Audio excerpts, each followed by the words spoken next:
ఈ వీడియోలో మనం భగవద్గీత అధ్యాయము 1 శ్లోకము 42ను పరిశీలిద్దాం. అర్జునుడి విషాదం ఇక్కడ మరింత లోతుగా వెళుతోంది. తన వాళ్లను చంపడం వల్ల కలిగే భయంకరమైన పరిణామాల గురించి కృష్ణుడితో వివరిస్తున్నాడు.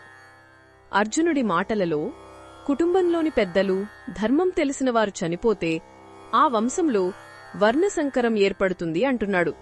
వర్ణసంకరం అంటే కేవలం కులాల కలయిక కాదు, కుటుంబ కట్టుబాట్లు తెగిపోవడం, అధర్మం పెరిగిపోవడం. ఇలా కుటుంబ నాశనానికి కారణమైనవాడు, అలాగే ఆ కుటుంబం కూడా నరకానికి వెడతాయని అర్జునుడు బలంగా నమ్ముతున్నాడు.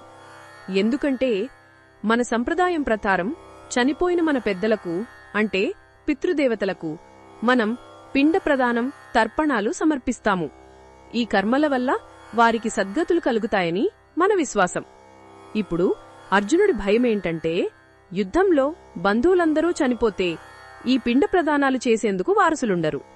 అలాంటప్పుడు పితృదేవతలకు పిండం నీళ్లు అందక వారు తమ పుణ్యలోకాల నుండి పడిపోతారు.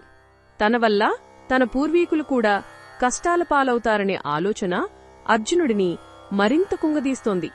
పూర్వీకుల పతనానికి కారణమైనవాడు నరకంలో ఉంటాడని అతను భావిస్తున్నాడు. ఇది కేవలం యుద్ధభయం కాదు, ధర్మాన్ని పాటించలేకపోతున్నాననే తీవ్రమైన ఆవేదన. ఈ శ్లోకం అర్జునుడి ధర్మబద్ధమైన భయాన్ని చూపిస్తుంది.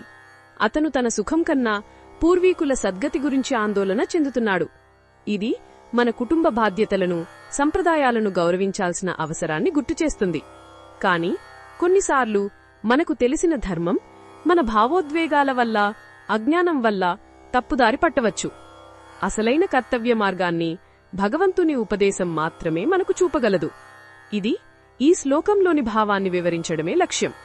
మరిన్ని భగవద్గీత శ్లోకాల అర్థాన్ని తెలుసుకోవాలంటే మా తదుపరి వీడియోలను తప్పకుండా చూడండి.